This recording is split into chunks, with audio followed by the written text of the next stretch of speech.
ओम नमः सिद्धेभ्य नमो अरहन्ताणं नमो सिद्धाणं नमो आयरीयाणं नमो वज्रायाणं नमो लोये सवसाहूणं जीवं जीवं दव्वं जिणवरबसवेण जीर्णनिर्देशम् देविन्द विन्द वन्दं वन्दे तं सर्वदा।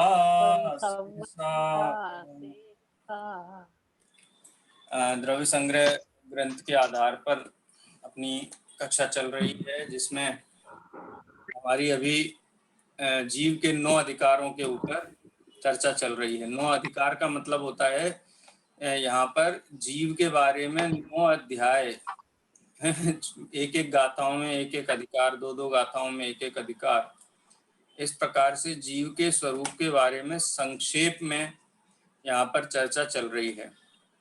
अभी हमारा जो पिछली कक्षा हुई थी वो तो पिछले साल के प्रश्न पत्रों के ऊपर उनके उत्तर क्या थे उसकी चर्चा हुई है, और उसके पहले जो द्रव्य संग्रह की कक्षा हुई थी में हम थे स्वदेह परिमाणत्व अधिकार पर। स्वदेह परिमाणत्व अधिकार 10वीं नंबर की गाथा थी। गाथा पाठ हमने किया था और सामान्य इसकी विशेष चर्चा आज हम करेंगे। गाथा पाठ मैं करता हूँ। दिखाई दे रहा है आपको? पुस्तक दिखाई दे रही है? नहीं दे रही है? नहीं। अभी? हाँ, ठीक है। चलिए, तो 10वें नंबर की गाथा पे चर्चा करते हैं। गाथा पाठ करेंगे। अणु गुरुदेह पमाणु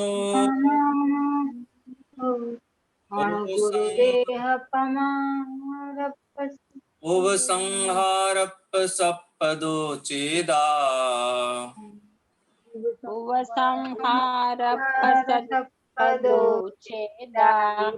असमूह दो व्यवहारा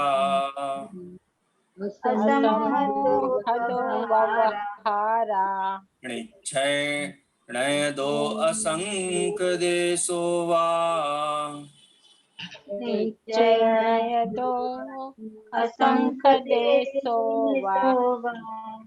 क्या कहते हैं आचार्य देव?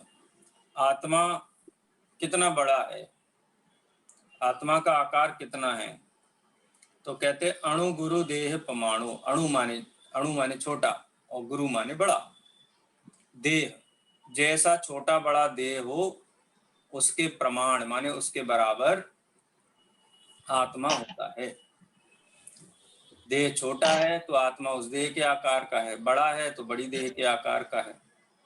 तो कोई प्रश्न करे कि छोटी देह में चला जाता है फिर बड़ी देह में चला जाता है, क्यों ऐसा होता है? छोटी और देह बड़े आकार वाला क्यों है? चींटी में तो चींटी के आकार है, और महामत्स्य है योजन विस्तार वाला, उसके शरीर में जाए तो उसके आकार। ऐसा क्यों है? क्योंकि आत्मा का स्वरूप है उपसंहार।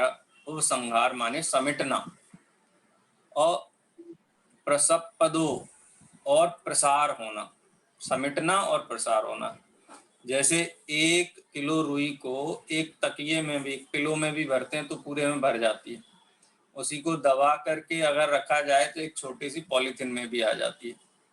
क्यों? क्योंकि वो उद्गल परमाणुओं का इस प्रकार से संकोच विस्तार देखा जाता है। इसी प्रकार से आत्मा के प्रदेशों में भी संकोच विस्तार होता है। अब इसमें एक बहुत महत्वपूर्ण प्रश्न है समझने जैसा किंजल बहन, कि छोटे शरीर में आत्मा के प्रदेश कम हो जाते हैं, बड़े शरीर में आत्मा के प्रदेश ज्यादा हो जाते हैं। तो ऐसी बात नहीं है। आत्मा में कितने प्रदेश होते हैं? तो जितना लोक में प्रदेश है ना, उतने ही आत्मा के प्रदेश है। असंख्यात लोक प्रमाण प्रदेश हैं आत्मा के। नहीं, असंख्यात नहीं, लोक प्रमाण असंख्यात है। सॉरी, असंख्यात लोक प्रमाण का मतलब अलग होता है, लोक प्रमाण असंख्यात का मतलब अलग होता है। असंख्यात लोक प्रमाण का मतलब होता है असंख्यात लोक का आकाश के बराबर हो जाता है, और लोक प्रमाण असंख्यात का मतलब होता है लोक में जितने असंख्यात प्रदेश हैं उतना। तो आत्मा लोक प्रमाण असंख्यात प्रदेशों वाला है, लेकिन उसमें एक फैसिलिटी है, एक सुविधा है कि उसको छोटा बड़ा किया जा सकता है। ऐसा होता है ना, चटाई है, हम समेट करके छोटे से थैले में भी रख लेते, बैठना हो तो फैला देते, बड़ी कर देते। इसी प्रकार से आत्मा के प्रदेशों में उपसंहारक और प्रसव माने प्रसार, ये दोनों गुण हैं। संकोच और विस्तार होता है प्रदेशों में, इसीलिए वह छोटे और बड़े जैसा शरीर है उस शरीर के आकार वाला है। तो क्या सदैव आत्मा शरीर के आकार वाला ही रहता है? तो नहीं। असमूह दो, समूह दो, असमूह दो माने समुद्घात के काल को छोड़ करके, समुद्घात को माइनस कर दो तो वो शरीर के आकार वाला छोटा या बड़ा है। लेकिन यदि समुद्घात में है तो वो शरीर के प्रदेशों से बाहर निकल जाता है। समुद्घात कितने प्रकार का होता है? समुद्घात के भेद हैं, केवली समुद्घात, 7 प्रकार के। हाँ 7 प्रकार के भेद हैं। तो समुद्घात किसे कहते हैं कि मूल मतलब शरीर को छोड़ करके आत्मा के प्रदेशों का बाहर निकलना, इसको समुद्घात कहते हैं। ठीक है, जैसे आत्मा लोक प्रमाण असंख्यात प्रदेश वाला है, तो आत्मा इतना बड़ा हो सकता है क्या? होता है, केवली समुद्घात में होता है। केवली भगवान का आयु कर्म और शेष प्रकृतियां जो नाम कर्म आदि हैं उनकी स्थिति अधिक हो और आयु कर्म की स्थिति कम हो, तो स्थिति समान करने के लिए आत्मा दंड, दंड माने डंडे के जैसा लोकाकाश में लंबा, फिर प्रतर दाएं बाएं फैल जाता है, और फिर कपाट फिर पूरा भर जाता है आगे पीछे चारों तरफ से। उसका लोक पूर्ण पूरे लोक में व्याप्त हो जाता है। तो आत्मा पूरे लोक में असंख्यात जो प्रदेश हैं लोकाकाश के, उसमें व्याप्त हो जाता है। तो वो क्या है? वो केवली समुद्घात है। ऐसे ही कसाय समुद्घात होता है, किसी के प्रति मन में बहुत कसाय भाव आता है ना, तो आत्मा के प्रदेश शरीर से निकल करके उस जीव के प्रदेशों तक पहुंच करके समझ लो उसको कष्ट देना चाहते हैं। कसाय माने कष्ट वाला भी हो सकता है, किसी से बहुत राग हो तो भी हो सकता है। वेदना समुद्घात होता है, वेदना के काल में भी आत्मा के प्रदेश बाहर निकलते हैं। और मरण समुद्घात होता है, 2 प्रकार का मरण होता है, कंदुक गति और ईलिका गति। कंदुक गति माने जैसे गेंद हम फेंकते हैं तो पूरी की पूरी गेंद आगे जाती है। तो जैसे आत्मा के यहाँ मतलब मरण हुआ किसी जीव का और वो दूसरे शरीर में जाएगा, तो पूरे आत्मा के प्रदेश एक साथ निकल करके वहां चले जाते हैं। इलिका मरण जैसा होता है, तो जैसे इल्ली होती है ना, आगे पहले फैलती है फिर पीछे से सिमटती है, तो ऐसे ही मरण के समय किसी जीव के आत्मा के प्रदेश यहाँ से मूल देह से निकल करके और आगामी जहाँ जन्म लेना है उस देह में तक पहुँचते हैं या उस स्थान तक पहुँचते हैं, और फिर बाद में यहाँ के प्रदेश वहां पर जाकर के एकत्रित हो जाते हैं। तो ये मरण समुद्घात होता है। इसी प्रकार से आहारक और तेजस, ये भी समुद्घात के ही भेद हैं, क्योंकि आत्मा के प्रदेश कभी खंडित नहीं होते। खंडित नहीं होते का मतलब बीच में गैप नहीं पड़ता। आत्मा जैसे 2 भागों में विभाजित हो जाए, कुछ प्रदेश अलग हो जाए, ऐसा नहीं होता है। तो तेजस समुद्घात है या आहारक समुद्घात है, उस काल में भी आत्मा के जो पुतले निकलते हैं वो उसी मूल देह से ही, मूल जो आत्मा है उससे निकलते हैं और निरंतरता के साथ उस क्षेत्र तक जाते हैं जहां तक वो पुतला गमन करता है, आहारक शरीर या फिर तेजस शरीर गमन करता है। इस स्थिति को समुद्घात कहते हैं। तो यहाँ पर ये असमूह दो क्यों डाला? इस बात का निवारण करने के लिए कि आत्मा तो शरीर प्रमाण ही है, और कभी कभी किसी जीव के साथ समुद्घात होता है तो वो देह प्रमाण ना होकर के बाहर भी फैल सकता है। तो इसलिए असमूह दो ये शब्द डाला है। बोलिए शर्मिष्ठा बहन। देह प्रमाण मतलब, देह प्रमाण मतलब कैसे? देह प्रमाण का मतलब क्या होता है? जितना देह उतना आत्मा, देह के बराबर। देह प्रमाण माने देह के बराबर। अच्छा, ठीक है। तो ये मनुष्य के अंदर ही होता है कि बाकी मतलब सभी केवली भगवान जीवों के का अंदर ही देह होता है? प्रमाण, सभी जीवों का देह प्रमाण। सभी जीव देह वाले ही है ना संसार में। अब कहेंगे एक जीव ऐसे भी हैं जिनको देह नहीं है, सिद्ध भगवान, वो तो बिना देह के हैं, सिद्ध और शरीर। और वो उनको समुद्घात भी नहीं होता है, तो उनका क्या होता आकार है? नहीं है। तो अंतिम शरीरात किंचित न्यून सिद्ध पर्याय, पुरुष। जो लास्ट शरीर है, अंतिम शरीर, उससे थोड़ा सा कम, क्योंकि सिद्ध भगवंतों का जो आत्मा है वो ठोस होता है, हमारा ठोस नहीं है। समुद्घात में नासिका थोड़ी में आता है। गैप है, पेट के अंदर गैप है, कानों में गैप है, लेकिन सिद्ध भगवान को ऐसा गैप नहीं होते, तो जो अंतिम शरीर होता है उससे थोड़ा सा कम हो जाता है। हाँ सेजल बहन बोलिए। हाँ पंडित जी, ये पुतला निकलता है जो मुनिराज को, वो आत्मा के प्रदेशों का ही होता है ना? हाँ आत्मा के ही प्रदेश हैं, तो देखो दोनों ही हैं, वो तो वो तेजस किस शरीर है, वो पुद्गल की रचना है। तो तेजस जो दिखाई दे ऐसा होता है कि हाँ बिल्कुल दिखाई बिल्कुल ना दे? बिल्कुल दिखाई देता है, तभी उसका रंग भी बता दिया है। शुभ तेजस का रंग भी बताया, शुभ तेजस का रंग भी बताया, आहारक का भी रंग बताया। रंग बताया माने उसमें वर्ण है, दिखाई देता है। ठीक है। तो अपन लोग कभी कभी ऐसा कहते हैं ना कि जीव जाके वापिस आया एंड ऐसा कुछ होता है, तो ऐसा कुछ होता है? हाँ तो कसाय समुद्घात, वेदना समुद्घात में ऐसा होता है, जाके नहीं आता है, कुछ प्रदेश जाते हैं और वापस आ जाते हैं। अच्छा, नहीं कभी कभी सब अपन ने तो नहीं देखा, पर सब बोलते हैं इसीलिए सुना हुआ है, तो ऐसा मतलब बोलते हैं कि एक बार जाके हमने मतलब देखा, इस तरह से हुआ, इस गति मिली और फिर वापस आ गए, हमको ऐसा पता चल रहा है, ऐसा होता है? देखो उतना क्षयोपम ज्ञान में नहीं रहता है, कई जीवों को लगता है देखो आज हम ना शिखर जी, हमको बिल्कुल ऐसा लगा जैसे हम शिखर जी में खड़े हैं। वो तो मेरे साथ में भी होता है। हैं तो माने आत्मा मुझे के ऐसा लग रहा है प्रदेश, बहुत बार चढ़ी चढ़ी चढ़ी और फिर थक कसाय जाती, सुबह खड़ा ही नहीं होने देती। कसाय समुद्घात हो, किसी का बहुत भक्ति भाव उमड़ रहा हो, बहुत राग भाव उमड़ रहा हो, कसाय समुद्घात हो जाए, इस प्रकार का आत्मा के प्रदेश वहां तक पहुंचे, और आत्मा के प्रदेश ज्ञान सहित हैं, सचेतन है, चेतनवान है। ठीक है, तो तो ऐसा आत्मा के प्रदेश फैलते हैं हाँ समुद्घात में, तेजस समुद्घात में, तो उसमें रंग कैसा क्यों दिखता है? वो आत्मा का तो रंग आत्मा नहीं का रंग होता। नहीं दिखता है, देह है हाँ, ना, वहां भी तेजस शरीर है, और आत्मा के अच्छा, प्रदेश उस तेजस शरीर में है। आहारक शरीर अच्छा, है, उस आहारक शरीर में आत्मा के ही प्रदेश हैं, और वो अखंडित हैं, मूल शरीर से लेकर के जहां तक वो शरीर गमन करे वहां तक आत्मा के प्रदेश फैल जाते हैं, और बाद में अंतर मुहूर्त के अंदर वापस अच्छा, आ जाते हैं।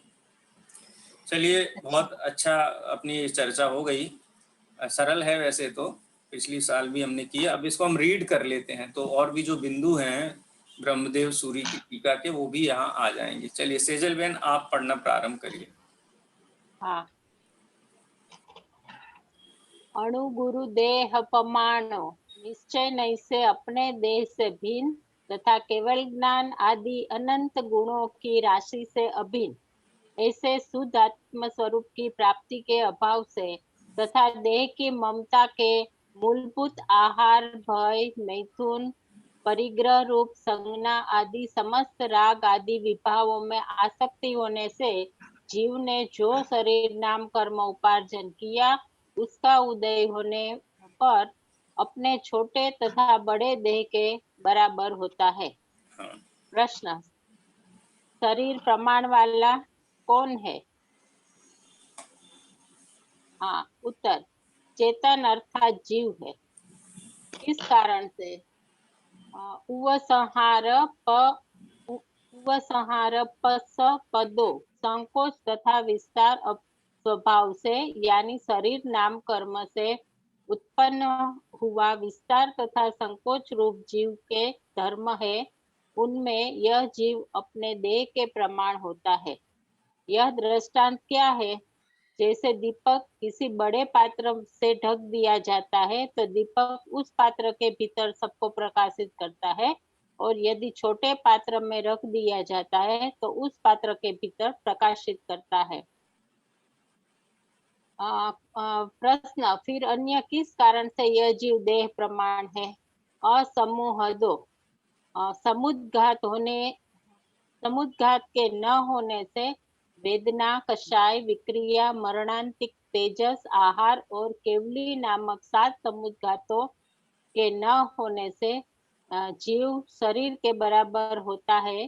समुद्घात की दशा में तो जीव देह से बाहर भी रहता है, किंतु समुद्घात के बिना देह प्रमाण ही रहता है। 7 समुद्घातों का लक्षण इस प्रकार कहा है: वेदना, कषाय, विक्रिया, मरणांतिक, तेजस, आहारक और केवली, ये 7 समुद्घात है। इनका स्वरूप इस प्रकार है। देखो, विक्रिया रिद्धि और विक्रिया समुद्घात ये अलग हैं। विक्रिया रिद्धि में समुद्घात नहीं होता है। विक्रिया रिद्धि में तो शरीर और आत्मा के प्रदेश दोनों बढ़ते हैं। रिद्धि में जैसे विष्णु कुमार मुनि को थी, लेकिन वैक्रियक समुद्घात किसको होता है? नारकियों को और देवों को। जैसे आप भगवान के पंच कल्याणक देखते हो ना, तो देव कितने आते हैं उसमें? असंख्यात असंख्यात देव आते हैं। लेकिन देव का मूल जो शरीर है वो उनके विमान में ही रहता है। वो विक्रिया करके यहाँ पर आते हैं, है ना ख्याल में? विक्रिया से आते हैं। इसी प्रकार से नारकी जीवों में जो पृथक अपृथक विक्रिया होती है। पृथक अपृथक कैसे होती है? वो शरीर से ही तलवार भाला बना करके फेंक देते हैं, लेकिन आत्मा के प्रदेश खंडित नहीं होते, देह के खंड खंड हो जाते हैं। तो वो वैक्रियक समुद्घात है उनका।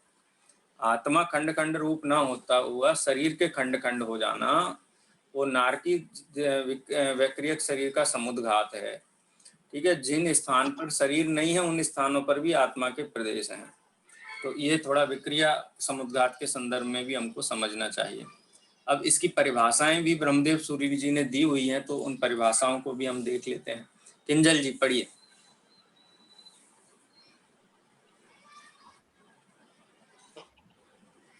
अनम्यूट करिए पहले।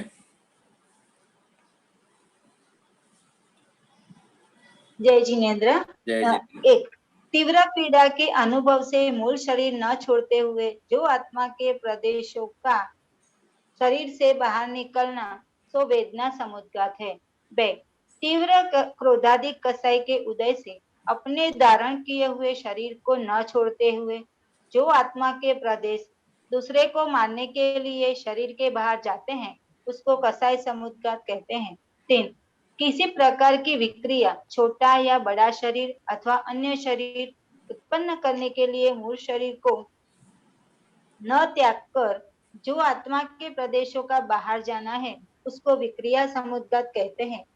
4, मरण के समय में मूल शरीर को न त्याग कर जहां इस आत्मा ने आगामी आयु बांधी है, उसको छूने के लिए जो आत्मा प्रदेशों का शरीर से बाहर निकलना, सो मरणांतिक समुद्घात है। ऊपर करो ना पंडित जी, ऊपर।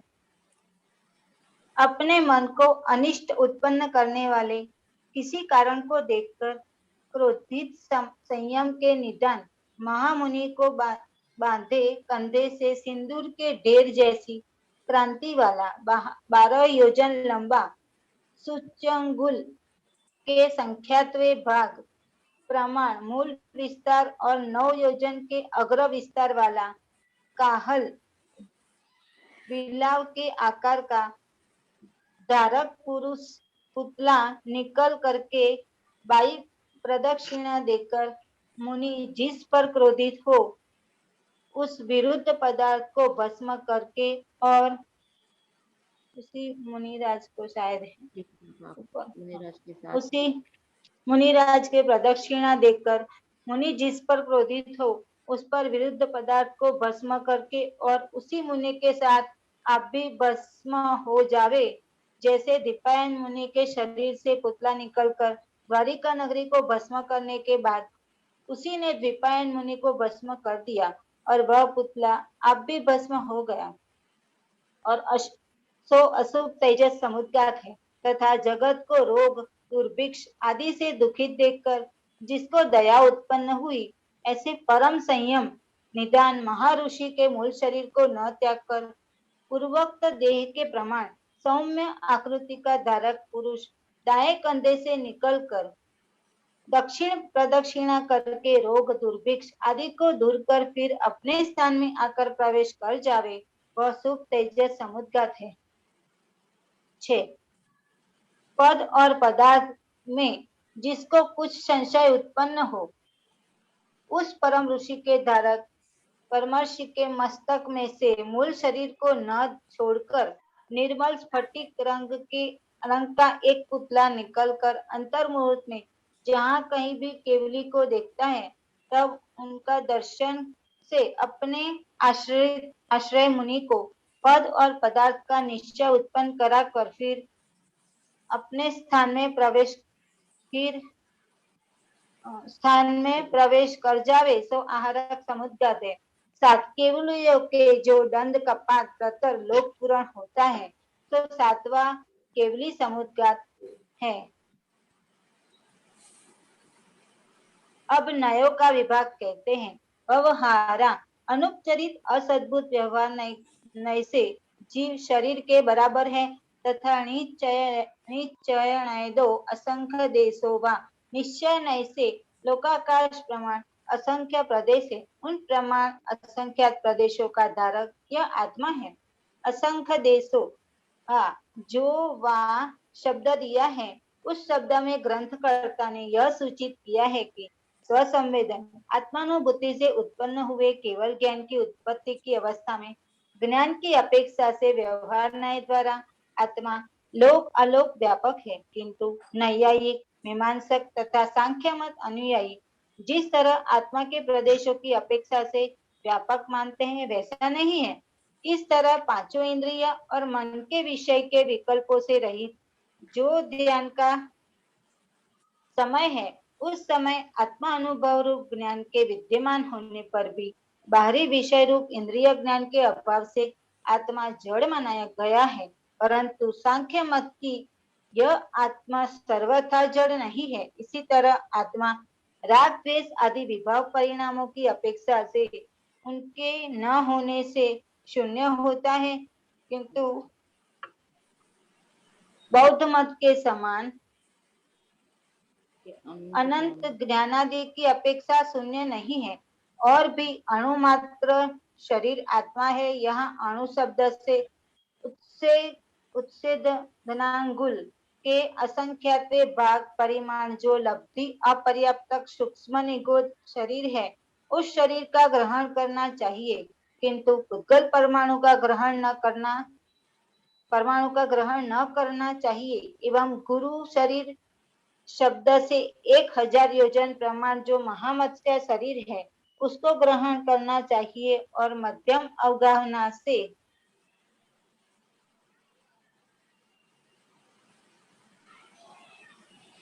मध्यम शरीरों का ग्रहण है। तात्पर्य यह है कि जीव देह के साथ ममत्व के निमित्त से शरीर ग्रहण कर संसार से भ्रमण करता है। इसीलिए देह आदि के ममत्व को छोड़कर शुद्धात्मा में भावना करनी चाहिए। इस प्रकार जीव स्वदेह मात्र है। इस व्याख्यान से यह गाथा समाप्त हुई। हाँ, देखो इसमें समुद्घात वाली चर्चा हमारी हो गई है। उसमें उसके बाद 1-2 बिंदु ये और क्या है? वो धनांगुल वाला? हाँ, वो धनांगुल वाला है ना? हाँ, मैं वही चर्चा कर रहा हूँ। अपनी समुद्घात तक चर्चा पूरी हो गई। अच्छा, ठीक है। अब समुद्घात का व्यवहार नय से अणुगुरु देह परमाणु ये कहा, और निश्चय नय से असंख्य देशों वा शब्द का यहाँ वा का भी अर्थ निकाला है। तो देह आत्मा के प्रमाण वाला है, ये कथन कौन से नय का है? आत्मा देह प्रमाण वाला, ये व्यवहार नय का कथन। व्यवहार नय भी कौन सा कि 2 द्रव्यों को मिलाकर के बात की गई है, सेजलबेन। तो कौन सा नय हो गया? अनुपचरित नहीं, 2 द्रव्यों को मिला करके बात करने को असद्भूत बोलते हैं। एक द्रव्य की बात करें तो सद्भूत, और 2 द्रव्यों को मिला करके बात करें तो असद्भूत। असद्भूत। और आत्मा और शरीर का संश्लेष संबंध है, दूध वो क्या शक्कर और पानी की जैसा मिला संबंध है, या फिर 2 गिलासों में डब्बे में रखी हुई शक्कर और गिलास में भरे हुए पानी ऐसा संबंध है? तो ऐसा संबंध नहीं है, संश्लेष संबंध है। माने जिन प्रदेशों में शरीर है उन्हीं प्रदेशों में आत्मा। तो इस संबंध को बोलते हैं अनुपचरित। 2 द्रव्य हैं इसलिए असद्भूत, और संश्लेष संबंध है इसलिए अनुपचरित। चरित। ठीक है, तो आत्मा और शरीर अनुपचरित। का संबंध संश्लेष संबंध है, इसलिए दो द्रव्य भी हैं और संश्लेष संबंध भी है, इसलिए अनुपचरित असद्भूत व्यवहार नय से आत्मा शरीर प्रमाण वाला है। ठीक है, निश्चय से बताओ हमको, तो शरीर की पराधीनता से क्यों बात करते हो आप परद्रव्य का आश्रय करके परद्रव्य के पराश्रित कथन क्यों करते हो? आप तो स्वाश्रित बताओ आत्मा कितना बड़ा है। तो निश्चय नय से सुनना है तो सुन लो, असंख्यात प्रदेश वाला है, लेकिन छद्मस्त को असंख्यात प्रदेश ज्ञान में नहीं आएंगे, उसको शरीर ज्ञान में आता है, इसीलिए तुलना करके समझाया शरीर के जितना। ठीक है, इसलिए वो व्यवहार नय का कथन है और असंख्यात प्रदेश वाला ये निश्चय नय का कथन है। अभी वाह शब्द का प्रयोग क्यों किया? तो ये कहते हैं जैसे अन्य मत में आत्मा को व्यापक माना गया, सर्वव्यापी माना, कहते हैं सर्वमिदं वै खलुदं ब्रह्म, कि सब जगह ब्रह्मा जी व्याप्त हैं, सब जगह ब्रह्मा जी, कण कण में ब्रह्मा, अणु अणु में ब्रह्मा, आपके घर में भी व्याप्त हैं, और वो लोग आकाश में भी व्याप्त हैं, पाताल में भी व्याप्त हैं। संसार में कोई ऐसी जगह नहीं है जहाँ पे ब्रह्मा नहीं है, व्यापक है। तो जैन दर्शन में भी आत्मा को व्यापक माना गया है, लेकिन अपेक्षा अलग है। निश्चय नय से तो असंख्यात प्रदेशों वाला है, लेकिन ज्ञान के विस्तार की अपेक्षा से आत्मा को सर्वव्यापक भी कहा गया है, इसलिए वह शब्द का प्रयोग किया है। यह आत्मज्ञान प्रमाण है, यह आत्मज्ञान प्रमाण है, अरुज्ञेय ज्ञान अरुज्ञेय ज्ञान ज्ञेय प्रमाण है। हाँ, फिर से बोलिए। यह ज्ञान ज्ञेय ज्ञान प्रमाण है, अरुज्ञेय प्रमाण है गेय लोकालोक इस विधि सर्वगत यह ज्ञान है। आदाणान प्रमाणम है, ये प्रवचन सार की जो गाथा है ना, आत्मा कितना बड़ा है, ज्ञान प्रमाण, जितना ज्ञान उतना आत्मा, ना छोटा उससे और ना बड़ा। ठीक है, और ये कितने हैं, और नहीं, और ज्ञान कितना है, नाणम ढेय प्रमाणम, ज्ञान कितना है कि जितने ज्ञेय हैं लोक में, जितने ज्ञेय हैं उतना ज्ञान का विस्तार है। अच्छा, तो ज्ञेय कितने हैं, ज्ञेय लोकालोक है, तो फिर ज्ञान कैसा है, आत्मा कैसा हुआ, लोकालोक प्रमाण हो गया। तो ये वाह शब्द का यहाँ पर अर्थ किया गया है, ज्ञान की सामर्थ्य है कि वो लोकालोक को जान सकता है, इसलिए ज्ञान को सर्वगत कहा गया है। यह आत्मज्ञान प्रमाण है, अरु ज्ञान ज्ञेय प्रमाण है ज्ञेय लोकालोक इस विधि सर्वगत यह ज्ञान है। ठीक है, तो ये वाह शब्द का यहाँ पे अर्थ किया गया है। अब ये अन्य मतों की चर्चा की गई है, कई अन्य मत में भी आत्मा का स्वरूप अलग अलग प्रकार से मानते हैं, तो उसको हम ज्यादा विस्तार नहीं देते हैं। जैसे कुछ हैं 5 भूत मिलकर के आत्मा नाम की कोई वस्तु नहीं होती है, पंचभूत मिलकर के आत्मा का निर्माण करते हैं। कोई कहते हैं ब्रह्मा का अंश आत्मा है, कोई कहता है अज्ञान, संस्कार, अविद्या, ये सब मिलकर के आत्मा बनाते हैं। तो ऐसा बौद्ध मत का मत, नैयायिकों का, मीमांसकों का, सांख्यों का अलग अलग अपना अपना मत है। ठीक है, जैसे सांख्य हैं वो आत्मा को सर्वव्यापक मानते हैं। ठीक है, उसी प्रकार से अलग अलग मतों का यहाँ पर कथन किया गया है। और जैन दर्शन की अपेक्षा से आचार्य देव ने आत्मा का स्वरूप यहाँ स्पष्ट किया है, ज्ञान की अपेक्षा से सर्वव्यापक और प्रदेशों की अपेक्षा से असंख्यात। ये नैयायिक, मीमांसक और सांख्यों का जो कथन है और बौद्धों का जो कथन है वो कैसा है, एकांतवादी है। वो एकांत से सर्वव्यापक मानते हैं, अथवा एकांत से कहते हैं आत्मा है ही नहीं, देह के कारण ही है, देह नष्ट होता है आत्मा भी नष्ट हो जाता है। तो इसलिए जो आत्मा है वो आत्मा अलग अलग नयों से देखने पर उसका स्वरूप ख्याल में आता है, और वो स्वरूप आचार्य नेमिचंद्र देव ने गाथा में स्पष्ट किया। मैं इसमें दार्शनिक चर्चा यहाँ पर नहीं ले रहा हूँ, क्योंकि आपको दर्शन का भी फिर ज्ञान होना चाहिए। नैयायिकों का मत, मीमांसकों का मत, सांख्यों का मत, बौद्धों का मत, सामान्य आप इतना ही समझ लो कि वो कोई आत्मा को एकांत से सर्वव्यापक मानता है, कोई आत्मा है ही नहीं ऐसा मानता है, कोई मोह राग द्वेष को ही आत्मा मानता है।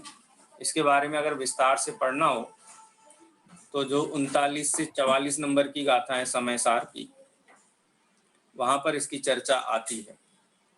वहां पर आचार्य अमृतचंद्र देव ने एक बात कही कि इस जीव को उपयोग लक्षण वाला आत्मा दिखाई नहीं देता है, ज्ञान दर्शन लक्षण वाला आत्मा दिखाई नहीं देता है, इसलिए शरीर में आत्मा की कल्पना करता है, राग द्वेष में आत्मा की कल्पना करता है, समवाय माने बहुत सारी चीजें मिलकर के आत्मा बना देती हैं, ऐसा कल्पना करता है। माने कहते हैं हाथ में रखा हुआ आंवला दिखाई नहीं देता इसको, है, और कल्पना करता है आत्मा ऐसा होगा, आत्मा ऐसा होगा, आत्मा ऐसा होगा। तो वो चर्चा यहाँ पर है। खैर उसको मैं नहीं और ज्यादा विस्तार दे रहा हूँ। अब यहाँ दूसरा आया, अणु कहा आत्मा को, अणु। तो अणु का मतलब क्या लें, परमाणु लें, तो वहां परमाणु अर्थ नहीं है। सबसे छोटे से छोटा आकार कितना होता है, कि जो सूक्ष्म निगोदिया लब्धि अपर्याप्तक जीव है, सबसे क्षुद्र पर्याय है जीव की, वो पर्याय ली है, उसका शरीर सबसे छोटा होता है। कितना छोटा होता है, तो कहते उत्सेद घनांगुल के असंख्यातवे भाग परिमाण। ये जो उपमा मान, संख्या मान, ये विस्तार मापने के लिए सूच्यंगुल, प्रतरांगुल, उत्सेदांगुल, ये गणनाएं हैं कर्णा नियोग की। तो आप ये समझ लीजिए जैसे अपन कहते हैं ना इंच, सेंटीमीटर, फुट, है, बार, किलोमीटर, एकड़, ये हम बोलते हैं ना, ऐसे ही जो सूक्ष्म इकाई है, आकाश के प्रदेशों के जो सूक्ष्मतम समूह हैं, उनको मापने के लिए सूच्यांगुल, प्रतरांगुल, घनांगुल, और उनके भी भेद होते हैं, घनांगुल के भी भेद होते हैं। तो ये समझ लो बहुत छोटा, आंखों से दिखाई नहीं दे आपको, एक सुई के अग्रभाग में असंख्यात से भी ज्यादा आ जाए, तो उत्सेद घनांगुल के बराबर भी नहीं, उसके भी असंख्यातवे भाग बराबर एक लब्धि अपर्याप्तक सूक्ष्म निगोद शरीर होता है। तो इतना छोटा भी आत्मा का आकार हो सकता है। और गुरु, गुरु शब्द का क्या अर्थ लगाएं, तो क्या ना 1000 योजन लंबा जो महामत्स्य होता है स्वयंभू रमण समुद्र, इतना बड़ा भी आत्मा हो सकता है शरीर की अपेक्षा से, समुद्घात की अपेक्षा से तो पूरे लोक प्रमाण हो सकता है। तो ये उत्सेद घनांगुल के असंख्यातवे भाग बराबर सूक्ष्म निगोदीय लब्धि पर्याप्तक जो क्षुद्र जीव है उसकी बात की, और उत्कृष्ट की अपेक्षा से 1000 योजन प्रमाण बात की। और मध्यम आकार कितना है, तो उत्सेदांगुल से बढ़कर के और 1000 योजन से कम जितने भी विस्तार हैं वो सब विस्तार मध्यम की कैटेगरी में आएंगे। तो इस प्रकार से जघन्य अवगाहना, मध्यम अवगाहना और उत्कृष्ट अवगाहना शरीरों की होती है, और उस शरीर प्रमाण ही असंख्यात प्रदेशी आत्मा ही होता है। आचार्य ब्रह्मदेव नेमिचंद्र देव ने बताया ये स्वरूप, लेकिन ब्रह्मदेव सूरी कहते हैं कि ये स्वरूप जानने की आवश्यकता क्या है, तो कहते ऐसे शरीर जीव धारण क्यों करता है, क्योंकि इन शरीरों में ममत्व बुद्धि है, इसीलिए ये शरीर धारण करने पड़ते हैं। यदि यह जीव अपने आत्मा की भावना करे, शुद्ध आत्मा की भावना करे, और इन देहों से ममत्व छोड़े, निर्मोही हो जाए, तो आत्मा को ये शरीर धारण नहीं करने पड़ेंगे। फिर तो अंतिम शरीर से किंचित न्यून सिद्ध पर्याय वाला परम पूज्य जगत के शिखर पर विराजमान सिद्ध भगवंत के रूप में परिणमित हो जाएगा। कब? जब देह से ममत्व छोड़ देगा। तन उपजत अपनी उपज जान, तन नसत आप को नास मान। ये जब तक मान्यता चल रही है देह से जुड़ी हुई, तब तक यही ये देह धारण करता है जी। और देह से एकत्व ममत्व छूट जाता है। तन से जिसका एक के नहीं, हो सुत तिय मित्रों से कैसे, चर्म दूर होने पर रोम समूह रहे कैसे। आचार्य अमित गति का जो भावना बत्तीसी है, उसमें एक छंद का, संस्कृत के छंद का ये हिंदी अनुवाद है। क्या कहते हैं कि शरीर से ममत्व छोड़ देंगे तो मकान से रखें तो चलेगा, घर परिवार से रखें तो चलेगा, तो जब शरीर से छूट जाएगा तो बाकी किसी से रहेगा ही नहीं। दृष्टांत क्या दिया, जैसे शरीर का चर्म अलग हो जाए तो रोम रह सकते हैं क्या? तो देह से ममत्व छूट जाए तो घर मकान संपत्ति से रह सकते हैं क्या? नहीं रह सकते। यदि मान लो किसी ने ऐसा व्रत ले लिया और उसको घर कुटुंब परिवार के प्रति ममत्व दिखाई देता है, तो इससे क्या पता चलता है कि उसको देह से भी ममत्व है। देह से भी ममत्व है। यदि उसको किसी भी लौकिक पदार्थ से किसी को ममत्व है तो देह से भी ममत्व है। कई कहते हैं हमको देह से कोई ममत्व नहीं है, हमको देह के प्रति कोई वो नहीं है, लेकिन पुत्र के प्रति मोह है। पुत्र के प्रति मोह देह के मोह के बगैर नहीं होता है।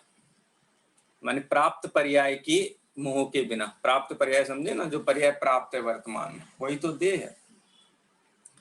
तो यहाँ पर ब्रह्मदेव सूर्य प्रेरणा भी देते हैं कि आत्मा का ऐसा असंख्यात प्रदेशी जान करके, क्योंकि निश्चय नय से आत्मा देह प्रमाण नहीं है, देह के कारण नहीं है, देह के कारण आकार वाला नहीं है। आत्मा स्वयं असंख्यात प्रदेशी है, लेकिन मोह ममत्व विभाव भाव के कारण ये इस प्रकार से शरीरों के निमित्त से आकार करता हुआ परिभ्रमित होता रहता है। इसमें एक विवक्षा ये भी लग सकती है, आत्मा का आकार शरीर के कारण है कि शरीर का आकार आत्मा के कारण? ये प्रश्न हो सकता है ना कि अणु गुरु तो ठीक है, लेकिन हमको ये बताओ कि देह के आकार के कारण आत्मा का आकार है कि आत्मा के आकार के कारण देह का आकार है? किसके कारण कौन है? ये प्रश्न हम देह से पूछें कि हे देह, हमें ये बताओ कि तुम्हारा आकार आत्मा के कारण है या फिर आत्मा का आकार तुम्हारे कारण है? तो देह क्या कहेगा? मेरे कारण आत्मा का आकार है। अपने को बताएंगे मेरे कारण, मैं हूं ना इसीलिए ऐसा है। आत्मा को पूछा जाए तो आत्मा कहे मेरे कारण देह का आकार है, अथवा इसका उल्टा कहा जाए, देह कहे कि ये शरीर ये आत्मा का असंख्यात प्रदेश आकार है इसीलिए मेरा है। और जीव से पूछा जाए तो जीव कहेगा कि देह का आकार है इसीलिए मेरा ऐसा आकार है। तो वास्तव में निश्चय न से देखा जाए तो आत्मा का आकार अपनी योग्यता से है और देह के परमाणुओं का जो स्कंद रूप आकार है वो अपने कारण से, उनके बीच में कोई कर्ता कर्मपना नहीं। दोनों स्वतंत्र हैं, अत्यंत स्वतंत्र हैं। दोनों का परिणमन एकदम अलग अलग है। दो द्रव्यों का अलग अलग भिन्न भिन्न परिणमन है। पुद्गल स्कंद रूप परिणमित हुआ है, जीव अपने प्रदेशत्व गुण की पर्याय के कारण परिणमित हुआ है। दोनों में कहीं कोई भी संबंध नहीं। तो फिर शास्त्र में नेमिचंद्र आचार्य ऐसा क्यों कह रहे हैं? तो कहते हैं निमित्त का ज्ञान कराया जा रहा है आपको। समझाने के लिए कुछ तो समझाएंगे ना, कैसे समझाएंगे? पहले देह के माध्यम से समझाया, फिर देह के माध्यम से समझ में आ गया, फिर असंख्यात प्रदेशों के माध्यम से समझाया कि आत्मा का स्वयं का प्रदेशत्व गुण है, उसके कारण आत्मा इस आकार रूप परिणमित होता है। कोई एक दूसरे का कारण नहीं है, निमित्त कारण है। निमित्त का जैन दर्शन में कहीं निषेध नहीं है। निमित्त के बिना कोई कार्य नहीं होता है, ये भी परम सत्य बात है। लेकिन निमित्त स्वयं कार्य रूप परिणमित नहीं होता है। देह आत्मा रूप नहीं परिणमित होता है, ना ही आत्मा देह रूप परिणमित होता है। देह देह रूप परिणमित होता है, आत्मा आत्मा रूप परिणमित होता है। और सूत्र है कर्ता का, यह परिणमति स कर्ता। जो जिस भाव रूप परिणमित होता है वह उस भाव का कर्ता होता है। समय सार का आप देखो, जो गाथाएं हैं ये कर्ता कर्म अधिकार की, जहाँ पर कर्ता आत्मा कर्म का है या नहीं, ये जो विश्लेषण चलता है वो बहुत विस्तार से आया है। 100 नंबर की गाथा, 125 नंबर की गाथा और आगे आगे की जो गाथाएं हैं 137, 38, 39, ये सब कर्ता कर्म निमित्त नैमित्तिक संबंध का ज्ञान कराने वाली हैं। आज समय हो गया है, यहीं विराम लेते हैं। शनिवार को मिलेंगे, आगे चर्चा करेंगे, जिनवाणी स्तुति करेंगे।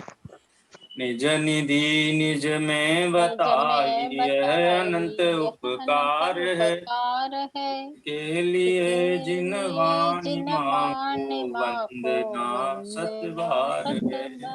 वंदना। जय जिनेन्द्र पंडित, जय जिनेन्द्र। जय जिनेन्द्र। जय जिनेन्द्र। जय